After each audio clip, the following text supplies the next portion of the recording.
Ultimate Spider-Man has become one of my favorite stories recently because of everything he went through in just under a year. That man was 15 through 16 dealing with Norman Osborn, the symbiotes, S.H.I.E.L.D., navigating the connections between Mary Jane, Gwen Stacy, and even Kitty Pryde, and even dealing with the X-Men. Also dealing with the fact that he couldn't save Uncle Ben. He didn't know much about his father, Ben Parker, while also trying to keep his Spider-Man secret identity away from Aunt May. I watched the Comic Store and Ultimate Spider-Man full story video. It just became one of my favorites, and it was instantly added to the playlist. I need to either read or watch the Ultimate Avengers and the Ultimate X-Men, because I want to know about them as well. I get it's the Ultimate Universe and Green Goblin has always been strong, but Ultimate Green Goblin, that man is basically the Hulk, bro. I can just shoot fireballs. Because the amount of times him and Ultimate Peter Parker or Spider-Man clashed and he was just not going down, bro, it's just insane. And mind you, Peter Parker's 15, 16.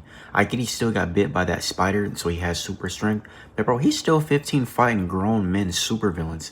The ultimate versions at that. It was so bad to the point his grades were dropping. He even left class on one of the comic panels just to go fight Eddie Brock Venom. And then Carnage was also in the story just catching bodies, just killing people. Pretty sure it was Norman Osborn or Dr. Octavius. That man is a menace in this story as well. One of them created a bunch of clones. One of them created a Gwen Stacy clone, a Peter Parker clone that was a girl. But that whole fight to where he came back to his house where Johnny Storm and Bobby were there, and Vulture, Sandman, Kraven, Doc Ock, Electro, and Green Goblin pulled up to his house trying to find and fight Peter. He fought all of them by himself and he was holding his own for a while. But you're telling me during that whole time frame, not one hero could have pulled up to help him out? I understand it was for the plot and the story for him to stand on his own and to die literally saving everybody else. Part of me wants to blame the Punisher. If he was never trying to shoot Captain America on that bridge, Spider-Man would not have had to save Captain America. The only one that was really handling these goblins and symbiotes in the universe was Spider-Man.